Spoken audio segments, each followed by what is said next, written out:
Hello friends, good evening to all of you. मैं अभिषेक आप सभी दोस्तों का आपके अपने यूट्यूब चैनल कर्म योद्धा में आपका हार्दिक हार्दिक स्वागत करता हूं। सो फ्रेंड्स, कैसे आप लोग?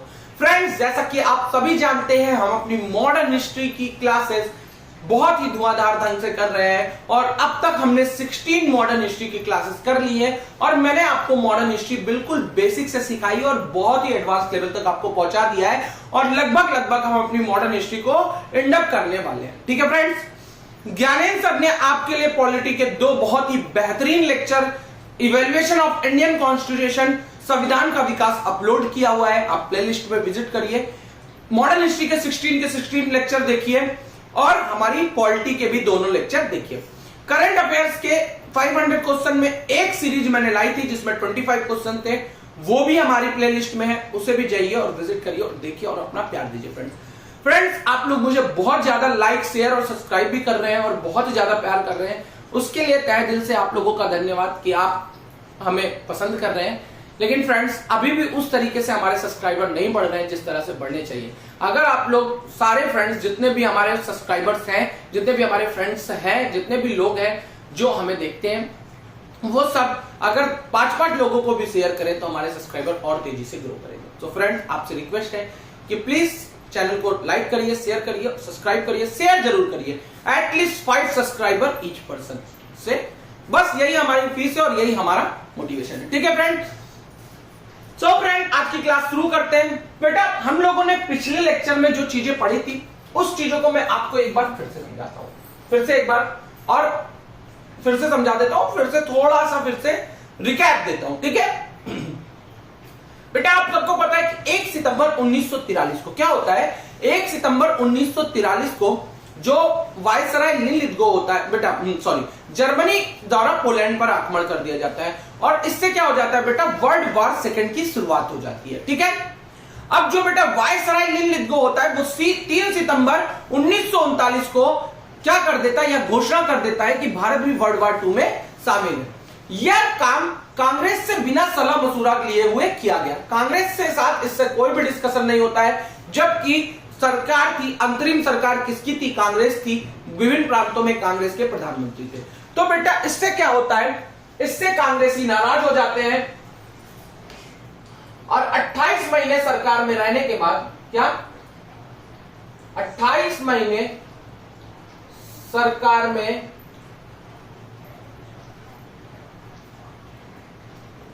रहने के बाद कांग्रेस का मंत्रिमंडल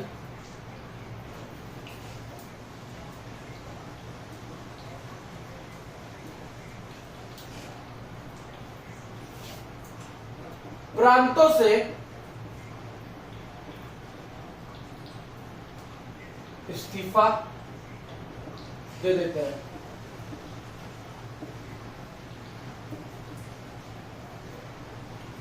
कब बेटा? 22 अक्टूबर 1939।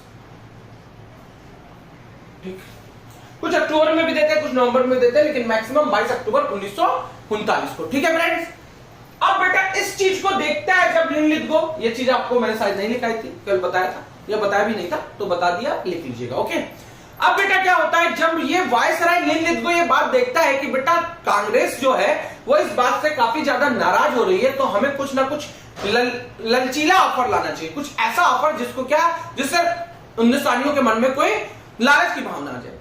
तो 8 अगस्त 1942 को लिनलिथगो क्या लाता है बेटा? अगस्त प्रस्ताव लाता है। क्या लाता है? अगस्त प्रस्ताव लाता है। ठीक है, 8 अगस्त 1942 को अगस्त प्रस्ताव आता है। ठीक है, और इस अगस्त प्रस्ताव 8 अगस्त 1940 को क्या आता है बेटा? अगस्त प्रस्ताव आता है 1940, नॉट 1939। 8 अगस्त 1940 में अगस्त प्रस्ताव आता है और अगस्त प्रस्ताव में क्या कहा जाता है कि वर्ल्ड वॉर 2 के बाद क्या होगा बेटा? संविधान सभा का गठन कर देंगे। वर्ल्ड वॉर 2 के बाद क्या कर देंगे? हम संविधान सभा का गठन कर देंगे और वायसराय की कार्यकारी परिषद में भारतीयों की संख्या बढ़ा देंगे। लेकिन बेटा सबको लगता है ये तो हमें एक लालच दे रहे हैं, तो इसे खारिज कर दिया जाता है। ठीक है, इसे क्या करते हैं लोग, कांग्रेसी इसे खारिज कर देते हैं। कांग्रेसियों ने इसे स्वीकार नहीं किया, लीग द्वारा भी इसे खारिज कर दिया जाता है। तो कांग्रेस द्वारा भी खारिज अगस्त प्रस्ताव को कर दिया जाता है और लीग द्वारा भी खारिज कर दिया जाता है। और बेटा अगस्त प्रस्ताव के विरोध में क्या आता है? व्यक्तिगत सत्याग्रह। क्या आता है बेटा? व्यक्तिगत सत्याग्रह आंदोलन।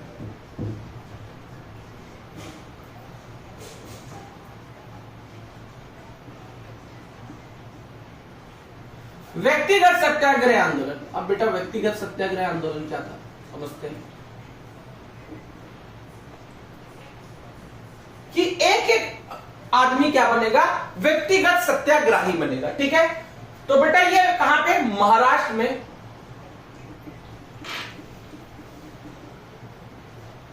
महाराष्ट्र में व्यक्तिगत सत्याग्रह आंदोलन कहां से शुरू होता है? महाराष्ट्र के पवनार आश्रम से। कहां से? महाराष्ट्र के पवनार आश्रम।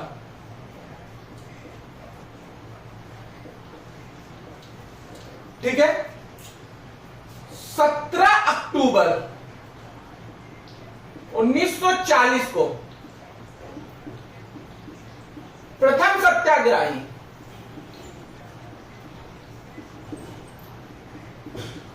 सत्याग्रही विनोबा भावे जी। कौन?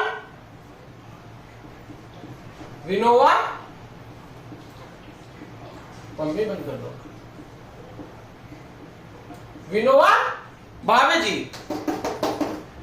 विनोबा भावे जी। फ्रेंड्स एक मिनट, मैं एक चीज देख लेता हूं कि सारी चीजें सही से चल रही हैं। ठीक है, यहां तक कोई दिक्कत वाली बात नहीं है। ठीक है फ्रेंड्स, थोड़ा सा स्क्रीन कम सही कर देते हैं। ओके, एडजस्ट हो गया। ठीक है, ठीक है, ओके। क्या प्रथम सत्याग्रही विनोबा भावे जी बनते हैं? ठीक है, फिर अब इसके बाद द्वितीय सत्याग्रही बनते हैं। तो द्वितीय चरण में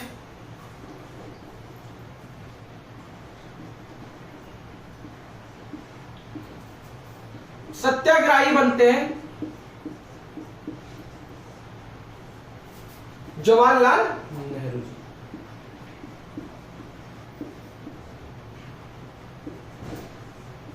ठीक है, सत्य क्या, सॉरी नोट डाल के लिख लीजिएगा, स्टार बना के। व्यक्तिगत सत्याग्रह आंदोलन को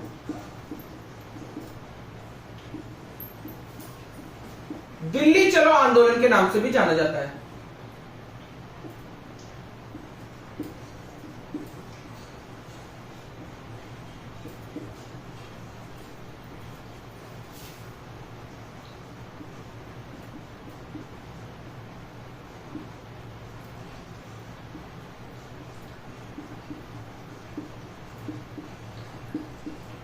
ठीक, एक चीज और स्टार डाल के लिख देते हैं।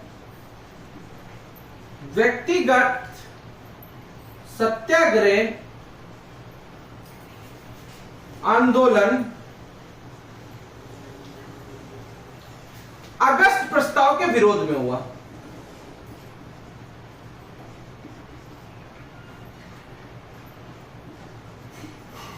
अगस्त प्रस्ताव के विरोध में हुआ। बात समझ में आई फ्रेंड्स? यहां तक कोई दिक्कत वाली बात नहीं। ठीक है बेटा, जैसा मैंने आप लोगों को बताया कि व्यक्तिगत सत्याग्रह आंदोलन होता है महाराष्ट्र के पवनार आश्रम में। 17 अक्टूबर 1944 को प्रथम सत्याग्रही बनते हैं विनोबा भावे जी।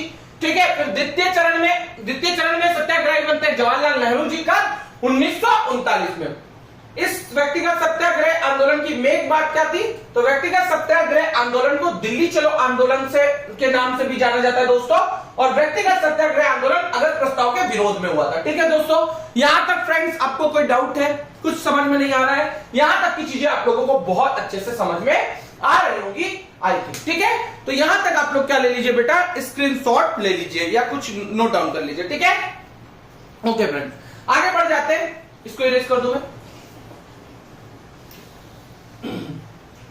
यहीं पे एक चीज और लिख देते हैं बेटा। जो ये विनोबा भावे जी थे, क्या थे? विनोबा भावे जी।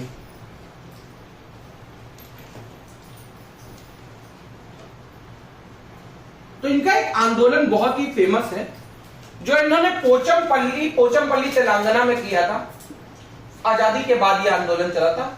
पोचमपल्ली, सॉरी पोचमपल्ली, पोचमपल्ली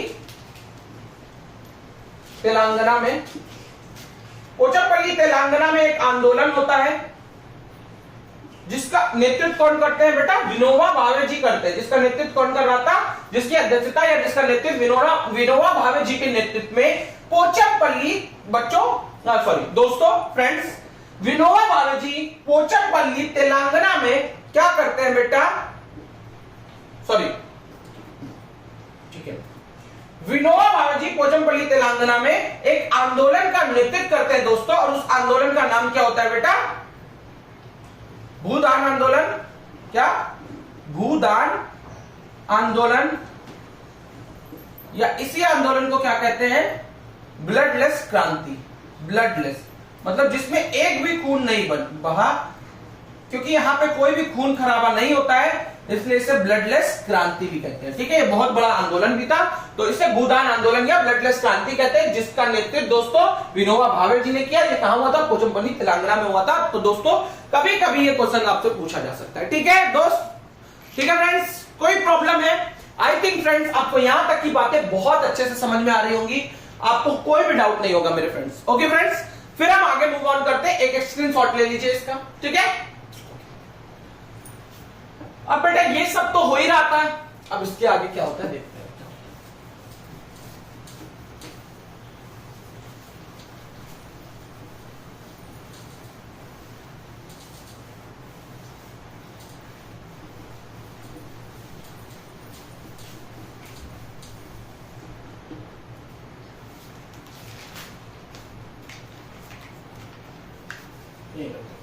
ठीक है, अब बेटा ये सब हो रहा था, इसी के बीच में अब देखते हैं अंग्रेज कि इससे भी नहीं मान रहे भैया, इससे भी आंदोलन कर दिया,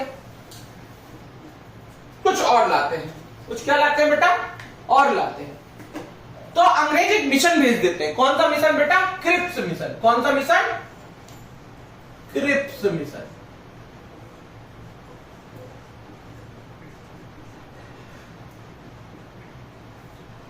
क्रिप्स मिशन, ठीक है बेटा।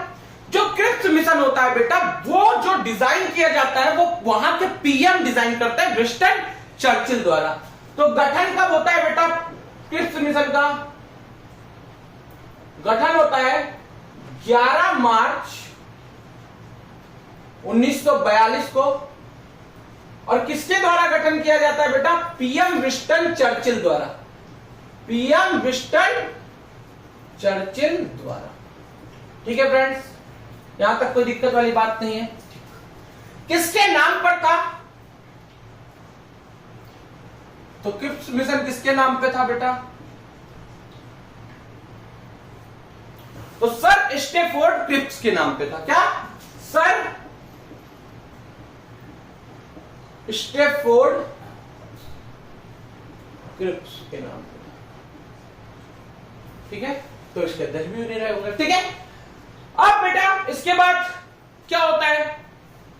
भारत कब पहुंचता है?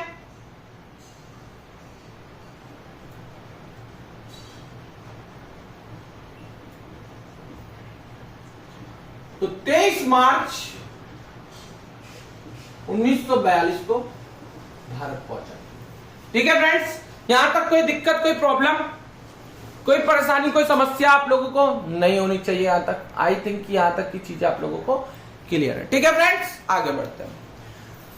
अब बेटा क्या होता है इसके बाद? इसके बाद फ्रेंड्स क्या लिखा होता है क्रिप्स मिशन में? तो क्रिप्स मिशन में पहली बात हुई थी कि संविधान सभा का गठन। क्या? संविधान सभा का गठन। संविधान सभा का गठन होगा किसके बाद? वर्ल्ड वार 2 के बाद। वर्ल्ड वार 2 लिख देते हैं पूरा। संविधान सभा का गठन वर्ल्ड वार 2 के, नहीं सॉरी, ये बोलते हैं क्या? संविधान सभा का गठन। क्या बोलते हैं? संविधान सभा का गठन होगा। क्या होगा? संविधान सभा का गठन। ठीक। अंतरिम सरकार, संविधान सभा का गठन, रियासत प्लस ब्रिटिश प्रांत। रियासत प्लस ब्रिटिश प्रांत। संविधान सभा का गठन किया जाएगा जिसमें रियासत और ब्रिटिश प्रांत दोनों को ले लिया जाएगा। ठीक है फ्रेंड्स, यहां तक की कोई दिक्कत? ठीक है, यहां तक कोई दिक्कत वाली बात नहीं है। संविधान सभा का गठन रियासत प्लस ब्रिटिश प्रांत युद्ध के बाद, वर्ल्ड वॉर 2 के क्या बाद। और दूसरी बात क्या लिखी थी बेटा? दूसरी बात लिखी थी कि भारत के लिए उपनिवेश, भारत के लिए उपनिवेशक का दर्जा।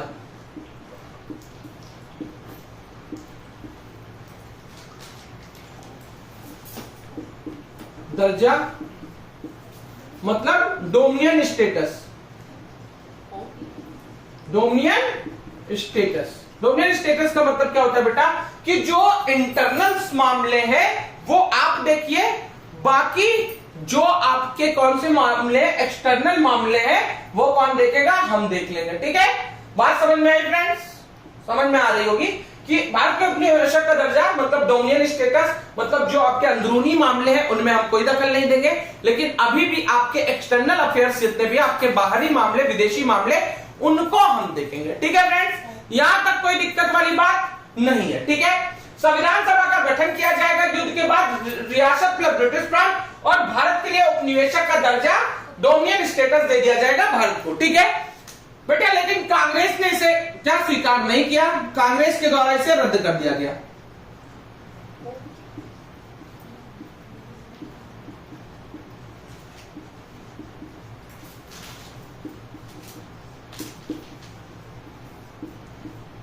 क्या कांग्रेस ने इसे स्वीकार नहीं किया? गांधी जी ने इसे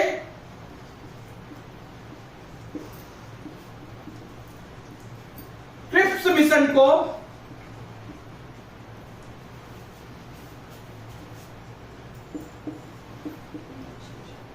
डूबते बैंक का पोस्ट डेटेड चेक बताया। क्या? डूबते बैंक का पोस्ट डेटेड चेक।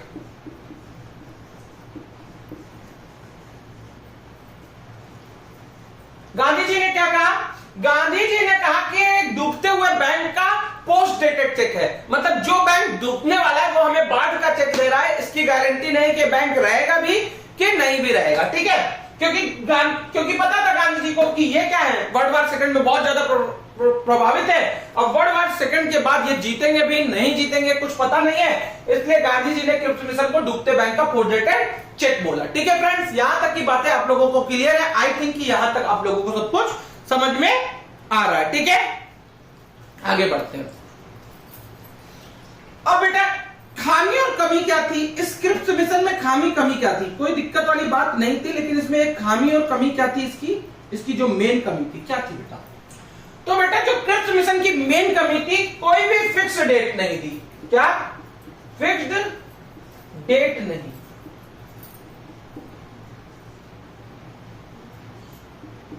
और यही इसकी सबसे बड़ी खामी थी। तो फ्रेंड्स, एक बार मैं आपको समझाता हूं। देखो बेटा, जब कांग्रेस अगस्त प्रस्ताव के बाद भी कांग्रेस में व्यक्तिगत सत्याग्रह आंदोलन होता है, तो पीएम विंस्टन चर्चिल जी सोचते हैं अब तो भारत के लिए कुछ स्पेशल ही करना होगा, नहीं तो वर्ल्ड वॉर 2 में भारतीय हमारा साथ नहीं देगा। तो बेटा, पीएम विंस्टन चर्चिल जी के द्वारा क्या किया जाता है? क्रिप्स मिशन को भारत में भेजा जाता है 11 मार्च 1942 को, और इसके नाम पे था सर स्टेफोर्ड क्रिप्स के नाम पे था, और यही इसके अध्यक्ष होते हैं। ठीक है बेटा, अब 23 मार्च 1942 को यह भारत में पहुंच जाता है। पहुंचता कब है भारत? 23 मार्च 1942 को दोस्तों। ठीक है, ओके दोस्तों। फिर फ्रेंड्स क्या होता है इस क्रिप्स मिशन में? लिखा क्या होता है दोस्तों? इस क्रिप्स मिशन में लिखा होता है कि हम संविधान सभा का गठन करेंगे, रियासत प्लस मतलब अंतरिम सरकार, संविधान सभा का गठन करेंगे, अंतरिम सरकार होगी जिसमें रियासत प्लस ब्रिटिश प्रांत होंगे, लेकिन यह युद्ध के बाद होगा। और भारत के लिए उपनिवेशक का दर्जा, मतलब भारत के लिए डोमिनियन स्टेटस देंगे, मतलब अपने अंदरूनी मामले पूरी तरीके से भारत को दे दिए जाएंगे। भारत के अंदरूनी जितने मामले, केवल बाहरी जो विदेशी मामले उसको हम डील करेंगे। ठीक है, यह बात होती है, यहां तक की कोई दिक्कत वाली बात नहीं है। लेकिन कांग्रेस इसे रद्द कर देती है, खारिज कर देती है, स्वीकार नहीं करती है। इसी तरह से गांधी जी बताते हैं कि ये डूबते हुए बैंक का पोस्ट डेटेड चेक है। क्रिप्स मिशन के बारे में गांधी जी अपना प्रस्ताव रखते हैं कि ये डूबते हुए बैंक का पोस्ट डेटेड चेक है। जिस बैंक को खुद ही को ये नहीं पता है कि कल वो रहेगा या नहीं रहेगा, वो हमें अपना चेक दे रहा है। तो गांधी जी का यह विचार होता है, ठीक है। और इसकी खामी और कमी क्या थी? कोई फिक्स डेट नहीं थी। तो यहां तक का स्क्रीनशॉट ले लीजिए फ्रेंड्स, फिर इसके आगे बढ़ते हैं, ठीक है फ्रेंड्स। यहां तक आप लोगों को कोई भी डाउट नहीं होगा, ठीक है।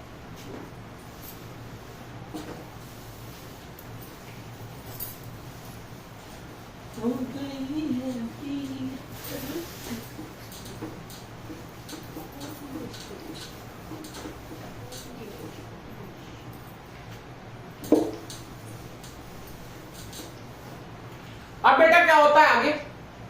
बेटा अब आगे 14 अगस्त 1942 को क्या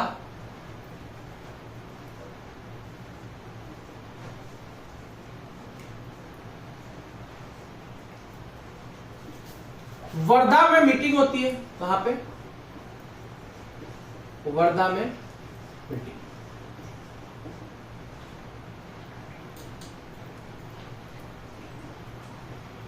चौदह अगस्त 1942 को वर्धा में मीटिंग होती है और गांधी जी बोलते हैं कि सवर्ण अवज्ञा आंदोलन का समय। क्या गांधी जी क्या बोलते हैं दोस्तों? गांधी जी कहते हैं दोस्तों, सविनय अवज्ञा आंदोलन का समय। सविनय अवज्ञा आंदोलन का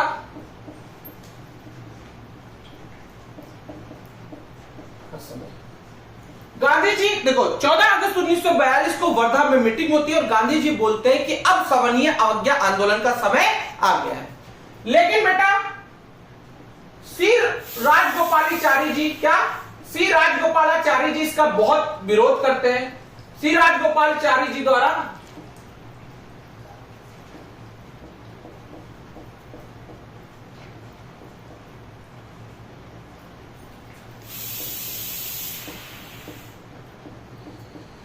क्या होता है बेटा? 14 जब गांधी जी कहते हैं कि बेटा सवर्ण अवज्ञा आंदोलन का समय, तो सी राजगोपालाचारी जी इसका विरोध करते हैं, कहते हैं ऐसा भी नहीं करना चाहिए। इस बात से गांधी जी बहुत गुस्सा हो जाते हैं और गांधी जी कहते हैं कि मैं गांधी हूं गांधी, इस बालू की रेत से भी कांग्रेस से बड़ा आंदोलन शुरू कर दूंगा। गांधी जी कहते हैं कि मैं गांधी हूं गांधी, इस बालू की रेत से भी कांग्रेस से बड़ा आंदोलन कर दूंगा। मुझे कोई आंदोलन करने के लिए किसी कांग्रेस की जरूरत नहीं है। अगर मैं एक बार कह दूं तो इस बालू की रेत से भी कांग्रेस से बड़ा आंदोलन शुरू कर देंगे।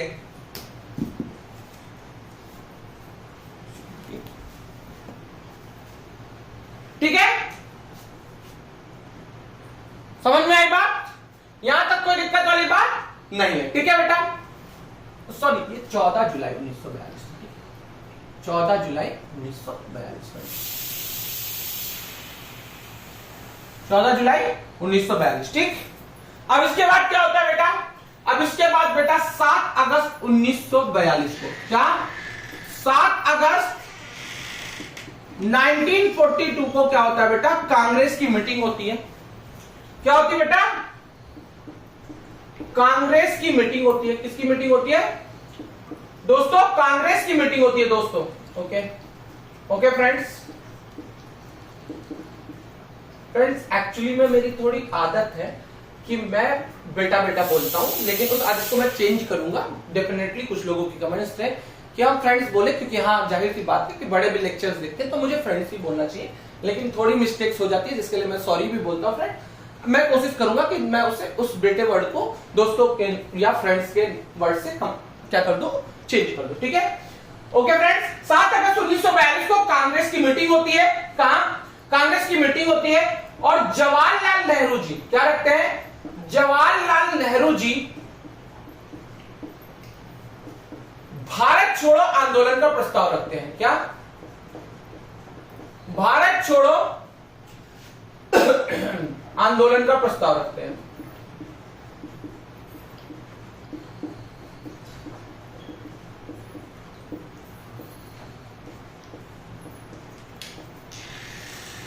ठीक है बेटा। 7 अगस्त 1942 को कांग्रेस की मीटिंग, जवाहरलाल नेहरू जी भारत छोड़ो आंदोलन का प्रस्ताव रखते हैं। 8 अगस्त 1942 को प्रस्ताव को पारित कर दिया जाता है, प्रस्ताव पास हो जाता है।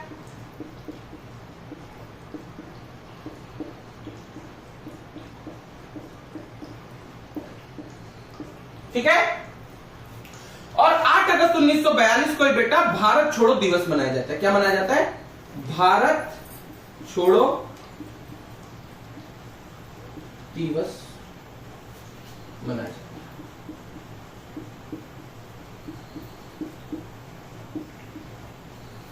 ठीक है फ्रेंड्स, यहां तक की बात क्लियर है। भारत छोड़ो दिवस मनाया जाता है, यहां तक कोई दिक्कत वाली बात नहीं है। ठीक है, यहां तक की बात क्लियर है। ठीक है, इसी दिन बेटा 8 अगस्त 1942 को ही गांधी जी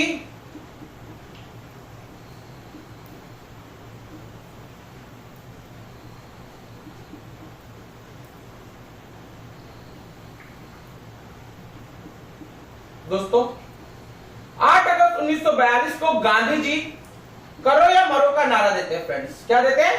करो या मरो का नारा। तो करो या मरो का नारा किस आंदोलन के दौरान दिया गया? तो भारत छोड़ो आंदोलन के दौरान गांधी जी के द्वारा करो या मरो का नारा दिया गया। ठीक है फ्रेंड्स, गांधी जी कहते हैं कि अब एक ऐसा समय आ गया है कि या तो आप करिए या तो आप मर जाइए। मतलब अगर आज आप कुछ देश के लिए नहीं करेंगे तो हमें आजादी कभी भी नहीं प्राप्त होगी।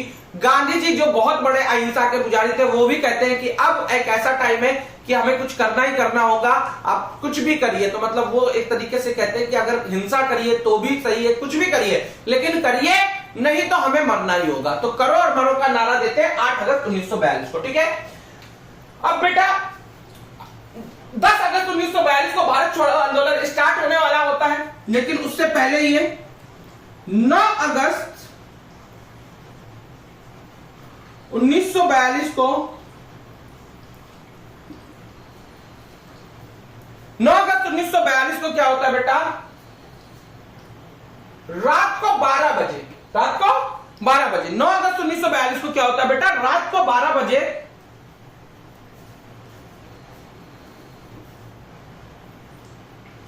अगस्त 1942 को रात को 12 बजे operation, friends operation 0 hours, operation 0 hours के तहत, ऑपरेशन 0 आवर्स के तहत कांग्रेसियों के प्रमुख नेताओं को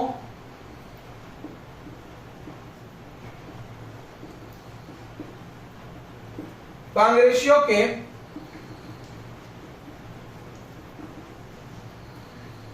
प्रमुख नेताओं को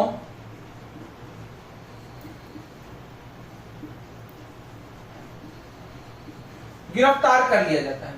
और बेटा सबको दोस्तों सबको गिरफ्तार करके सबको गिरफ्तार करके अलग अलग जेल में क्या रखा जाता है? रखा जाता है। क्या?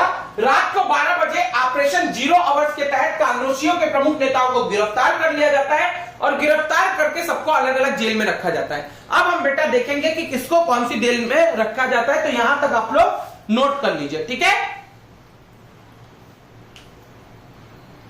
ठीक है, एक बार स्क्रीनशॉट ले लीजिए फ्रेंड्स। मैं एक बार आप लोगों को एक्सप्लेन भी कर देता हूं। बेटा क्या होता है, ये सारी चीजें होती हैं। उसके बाद 14 जुलाई 1942 को वर्धा में मीटिंग होती है। गांधी जी कहते हैं कि सवनीय अवज्ञा आंदोलन का समय आ चुका है। सी राजगोपालचारी जी इसका विरोध करते हैं। तो गांधी जी कहते हैं मैं गांधी हूं, गांधी बालू की रेत से भी कांग्रेस के से बड़ा आंदोलन खड़ा कर दूंगा। अगर मैं बालू की रेत भी लूंगा तो कांग्रेस से बड़ा आंदोलन शुरू हो जाएगा। मुझे किसी कांग्रेस की जरूरत नहीं आंदोलन खड़ा करने के लिए। ठीक है, फिर क्या होता है बेटा? 7 अगस्त 1942 को कांग्रेस की एक मीटिंग होती है और जवाहरलाल नेहरू जी क्या रखते हैं बेटा? जवाहरलाल नेहरू जी भारत छोड़ो आंदोलन का प्रस्ताव रखते हैं। 8 अगस्त 1942 को भारत छोड़ो आंदोलन का प्रस्ताव पारित हो जाता है और 8 अगस्त 1942 को भारत छोड़ो दिवस मनाया जाता है। ठीक है, 8 अगस्त 1942 को एक गांधी जी करो या मरो का नारा देते हैं। गांधी जी कहते हैं अब एक ऐसा आंदोलन है जिसमें या तो आप कुछ करिए या तो मरने का समय आ गया है। आज अगर आप आजाद नहीं करा पाएंगे भारत को तो कभी भी आजाद नहीं करा पाएंगे। ठीक है फ्रेंड, गांधी जी करो का नारा देते हैं। 10 अगस्त 1942 से भारत छोड़ो आंदोलन स्टार्ट होने वाला होता है, लेकिन 9 अगस्त 1942 को रात को 12 बजे ऑपरेशन जीरो आवर्स के तहत कांग्रेसियों के प्रमुख नेताओं को गिरफ्तार कर लिया जाता है, जिससे आंदोलन हो ही ना सके। ठीक है फ्रेंड्स, यहां तक की बात आप लोगों को समझ में आ गई होगी। तो ठीक है, इसे इरेज कर देते हैं।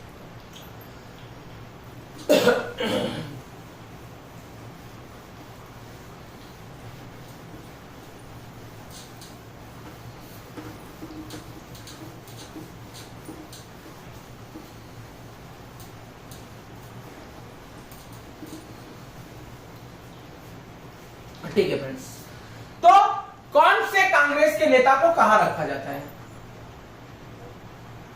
किस जेल में? सबको अलग अलग जेल में रखते हैं।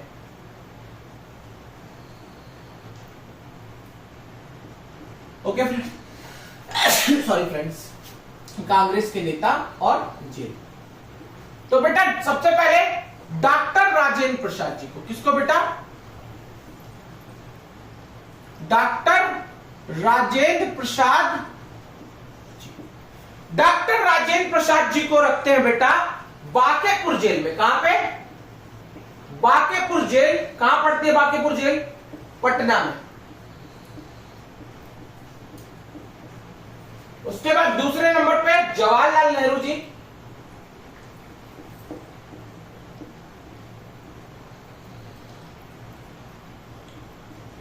जवाहरलाल नेहरू जी को रखा जाता है पुणे की यरवदा जेल में। कहां रखा जाता है? अल्मोड़ा जेल में, सॉरी अल्मोड़ा जेल में, अल्मोड़ा जेल में। डॉक्टर राजेंद्र प्रसाद जी को बांकेपुर जेल में रखा जाता है पटना में। जवाहरलाल नेहरू जी को अल्मोड़ा जेल में रखा जाता है। अबुल कलाम आजाद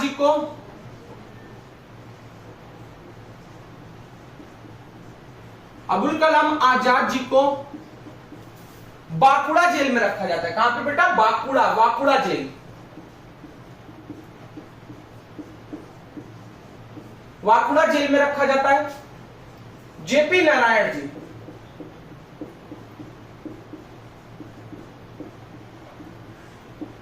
जेपी नारायण जी को बेटा कहां रखा जाता है? जो हमारे जेपी नारायण जी रहते हैं उनको हजारीबाग जेल में रखा जाता है। कहां पे? हजारीबाग जेल में। ठीक है, ठीक है फ्रेंड्स। उसके बाद जो पांचवा, महात्मा गांधी जी को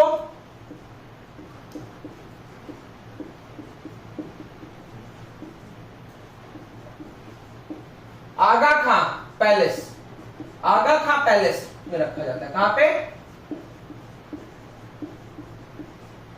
आगा खां पैलेस में रखा जाता है। सरोजनी नायडू जी को,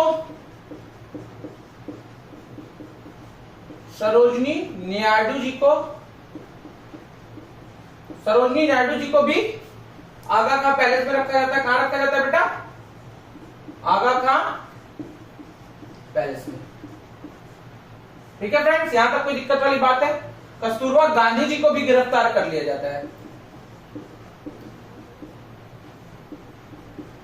और कस्तूरबा गांधी जी को भी कहां रखा जाता है बेटा? आगा खां पैलेस में। ठीक है, यहां तक की कोई दिक्कत वाली बात नहीं है। कहां आगा खां पैलेस? पुणे में पड़ता है। कहां पे? पुणे में। ठीक फ्रेंड्स, जेपी नारायण की जेल से भाग जाते हैं। क्या हो जाता है बेटा? भाग जाते हैं और आजाद दस्ता का क्या करते हैं? निर्माण करते हैं,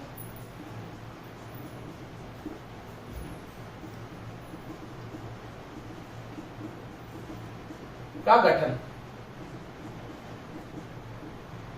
ठीक है फ्रेंड्स, तो आज के लिए इतना ही रखते हैं, कल इसके आगे पढ़ेंगे फ्रेंड्स। ठीक है, इसके आगे पढ़ेंगे कि भारत छोड़ो आंदोलन के दौरान समांतर कुछ सरकारें बनती हैं जो अलग अलग लोग चलाते हैं, उसके बारे में पढ़ेंगे। फिर सी राजगोपालाचारी फार्मूले के बारे में पढ़ेंगे। लेनिन को रिटायर हो जाता है, उसके बारे में पढ़ेंगे। उसके बाद वायसराय वेबल आता है और शिमला मीटिंग करता है। शिमला मीटिंग 1945 में होती है शिमला में, उसके बारे में पढ़ेंगे। तो ये सारी चीजें पढ़ेंगे। तो फ्रेंड्स आज के लिए इतना ही रखते हैं।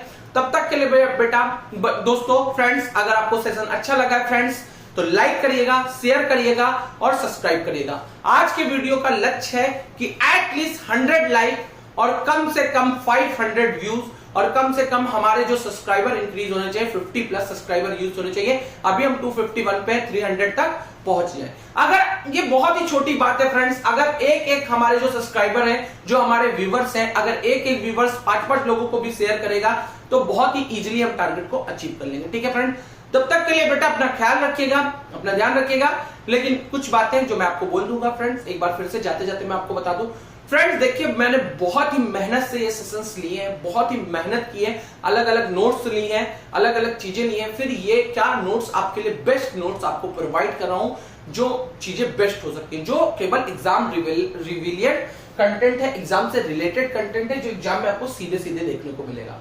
तो फ्रेंड्स प्लीज हमारी प्लेलिस्ट को विजिट करिए और हर एक लेक्चर देखिए। ठीक है फ्रेंड्स, प्लीज लाइक करिए, शेयर करिए, सब्सक्राइब करिए, क्योंकि आपका लाइक, आपका शेयर, आपका सब्सक्राइब क्या है, मेरा मोटिवेशन है, फिर मुझे वो और अच्छे से पढ़ाने के लिए क्या करता है, मोटिवेट करता है। ठीक है फ्रेंड्स, तो फिर से आपको एक कोट के साथ छोड़े जा रहा हूं कि education is the most powerful weapon which none one can take away. क्या? Education is the most powerful weapon which can use to change the world. क्या?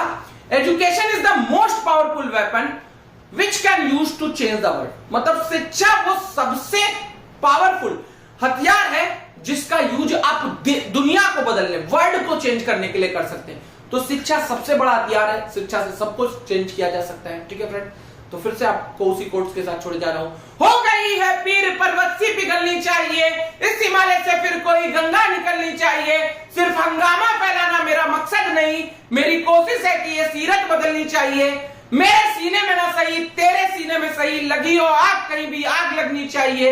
मेरे सीने में नहीं सही, लेकिन आपके सीने में सिलेक्शन की आग जरूर होनी चाहिए। यूपी ट्रिपल एससी पेट 2023 में आपको 85 प्लस स्कोर करना ही करना है फ्रेंड्स। बाकी मैंने आप लोगों से प्रॉमिस किया है कि इकोनॉमिक्स की 2 क्लासेस में 4 लेक्चर्स में आपको पूरी की पूरी इकोनॉमिक्स पढ़ा दूंगा। तो फ्रेंड्स हो सकता है कि कल एक वीडियो इकोनॉमिक्स का आपके लिए मैं अपलोड कर दूं 3 आवर्स का, तो प्लीज उसे जरूर देखिएगा। तब तक के लिए लाइक करिएगा, शेयर करिएगा, सब्सक्राइब करिएगा। Thank you, have a nice day.